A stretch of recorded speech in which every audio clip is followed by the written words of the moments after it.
Think you actually remember the 90s? Not the aesthetic, not the vibes, the real thing. 20 questions, 5 seconds each.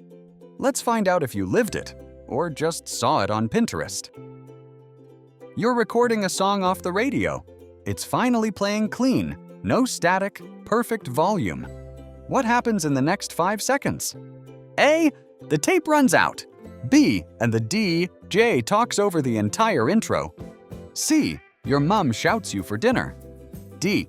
The signal cuts out for absolutely no reason.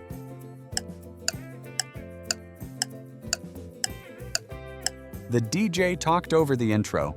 Every single time. Scientists have never been able to explain it. The DJ always knew.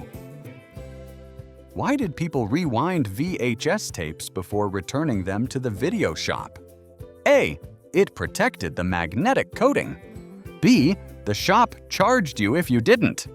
C. It improved picture quality for the next person. D. The tape would snap if stored mid-reel.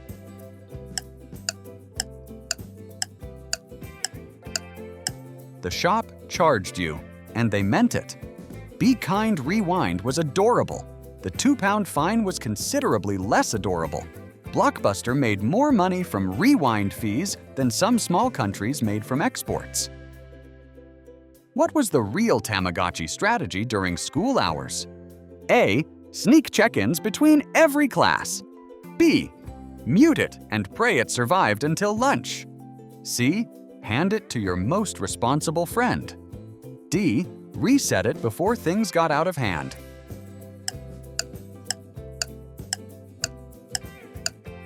Mute it and hope for the best. You'd come back at lunch to find it had been dead for 3 hours. You gave it a quiet funeral, pressed reset, and told no one. The circle of life, but make it plastic. Why did people actually sit and watch MTV for hours straight? A. The reality shows were genuinely addictive. B. It played music videos back-to-back all day. C. They covered breaking news better than anyone. D. Full movies on weekend afternoons.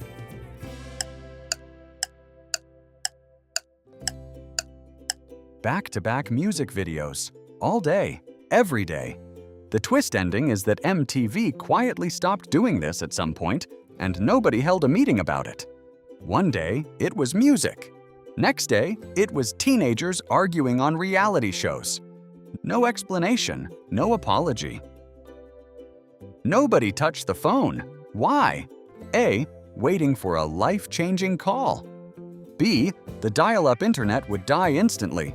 C. The bill was already at its limit. D.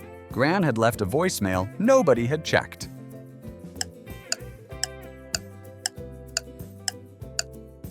The dial-up connection would drop the moment someone picked up.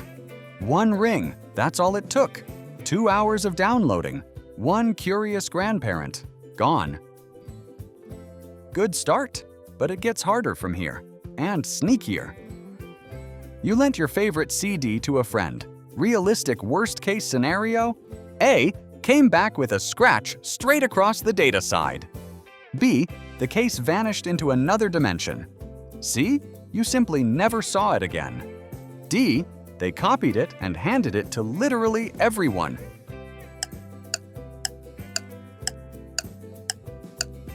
You never saw it again. Not because they were malicious. They just kept forgetting. For months, then years. Then you both pretended it never happened.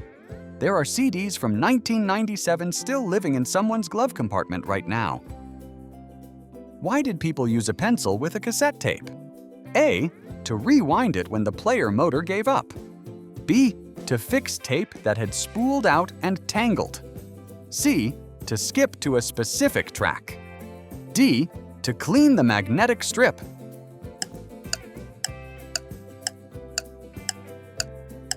To wind the tape back in manually. Either the player chewed it up or you were conserving battery. The pencil was the Swiss Army knife of the cassette era. No one taught you this, you just knew. It was passed down through vibes. What was burning a CD actually about for most people? A. Backing up coursework before the hard drive died. B. Building the perfect mixtape for someone specific. C. Installing software without paying for it. D. Watching DVDs on a laptop that couldn't read them.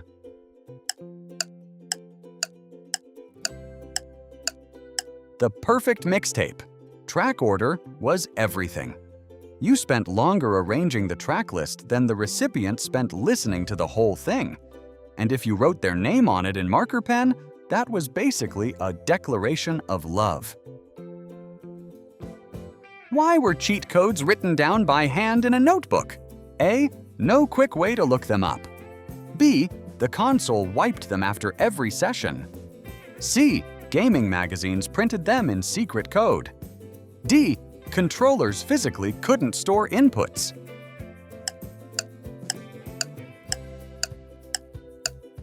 No internet to look them up. Somewhere in every school there was one kid with a notebook full of cheat codes. That kid had more social power than the head teacher. Up, up, down, down, left, right, BA. You're welcome. What made LAN parties worth dragging a full desktop PC across town for? A. Zero lag for the first time ever. B. You were physically in the same room as everyone. C. Someone always had games you couldn't afford. D. The host's mom made food and nobody expected it.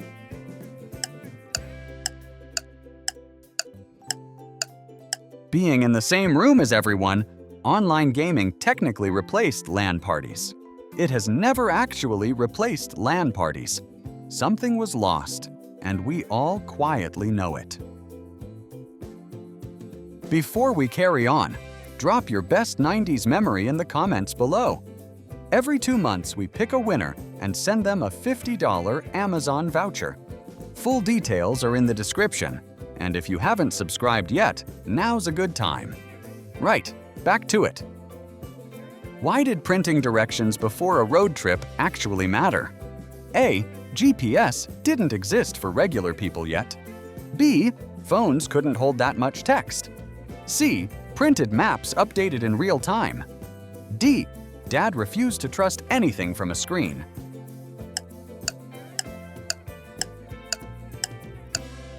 GPS simply didn't exist yet. You printed the directions. Someone held the paper. Someone ignored the paper. You got lost. You found a petrol station. A man named Dave drew a map on a receipt. You arrived 45 minutes late and slightly changed as a person. What made early mobile phones feel genuinely special? A. You could get online from anywhere. B.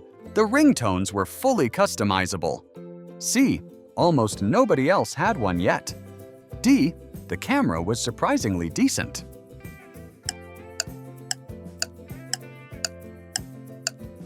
Almost nobody had one. Having a mobile in the mid-90s meant something. Nobody could explain exactly what it meant, but it meant something. Nokia 3310. Indestructible. Eternal. Still outliving us all somewhere in a drawer. Here's where it gets tricky. The next few questions have a correct answer that most people get wrong. Think before you pick. What did blowing into a game cartridge actually do over time? A. Cleaned the contacts properly. B. Slowly corroded them with moisture. C. Reset the internal save memory. D. Nothing. It was always the console's fault.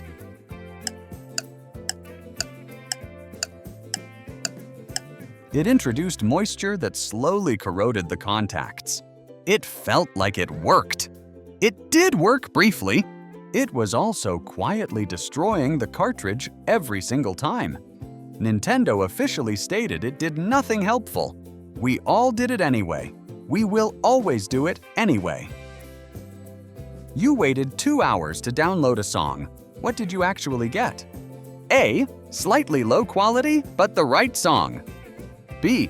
A completely different song with the same file name. C. A virus wearing a song's name as a disguise. D. 30 seconds of silence followed by dial tone.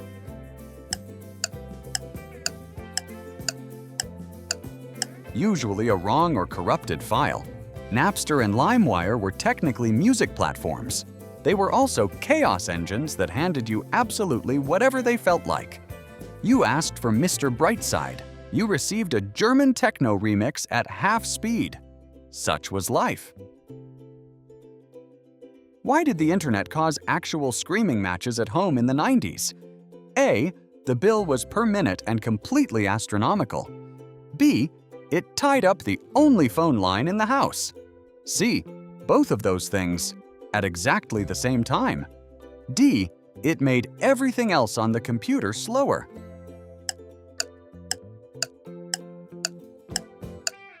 Both at the same time. That combination was uniquely devastating.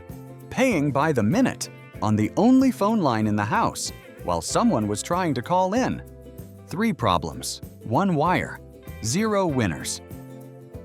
Why did people actually have screensavers in the 90s? A. They looked incredible and everyone knew it. B. To prevent permanent burn-in on CRT monitors. C. To hide what you were actually doing. D. Because Windows made you pick one and you just did.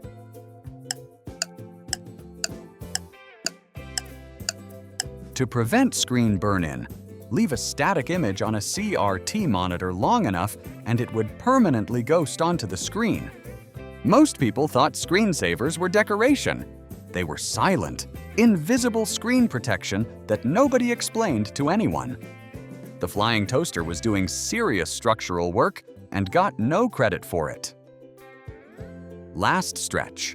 These ones separate the people who actually lived it from the people who watched a documentary about it. What made floppy disks the most maddening storage format of the era? A. They snapped if you looked at them wrong.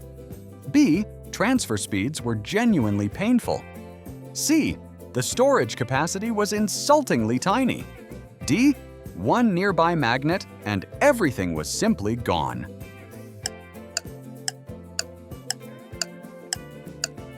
The storage was embarrassingly small. A single MP3 wouldn't fit on one floppy disk. You needed a stack of them for anything useful. The irony is people still carried them everywhere like they were precious. 1.4 megabytes. Truly a different time. Why could a badly scratched CD still play at all? A. Built-in error correction in the player. B. A good wipe cleared the laser's path. C. Data existed on a backup inner layer. D. Slowing the spin speed helped the laser compensate.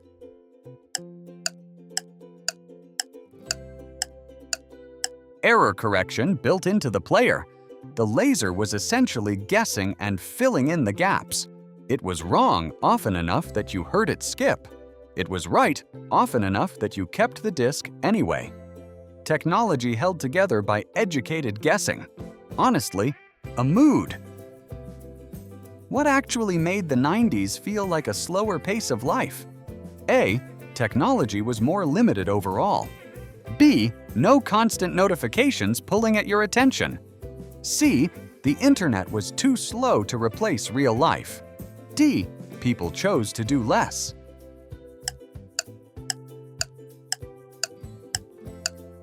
No constant notifications. The technology was slower, yes, but what people are actually nostalgic for is the silence between things. Nobody could reach you every second of every day. That wasn't a bug, that was the feature. Last question. This one should feel like a memory, not a quiz. You're on your best run ever. You've never been this far. Your hands are steady. You can see the end. Someone in the other room picks up the phone. You know exactly what's about to happen. What do? A. Scream, hang up, loud enough to shake the walls. B. Nothing, because it was already too late the moment it rang. C. Sprint across the house and grab the phone first. D. Sit perfectly still and pretend it wasn't happening.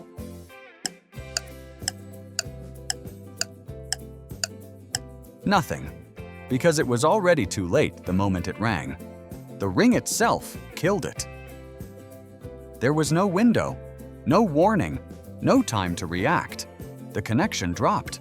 The progress was gone. Somewhere in the house, someone was having a perfectly normal conversation, completely unaware of the devastation they had just caused. And you sat there, in the quiet, a changed person. That's all 20. If you got them all right, you didn't just live the 90s, you survived them. If you missed a few, don't worry. The dial-up sound is on YouTube now. Go heal. And if this brought back a memory you'd completely forgotten, good. That's what it was for. Don't forget to drop your best 90s memory in the comments below. We give away a $50 Amazon voucher every 2 months. Full details are in the description. And if you haven't subscribed yet, what are you waiting for? We'll see you in the next one.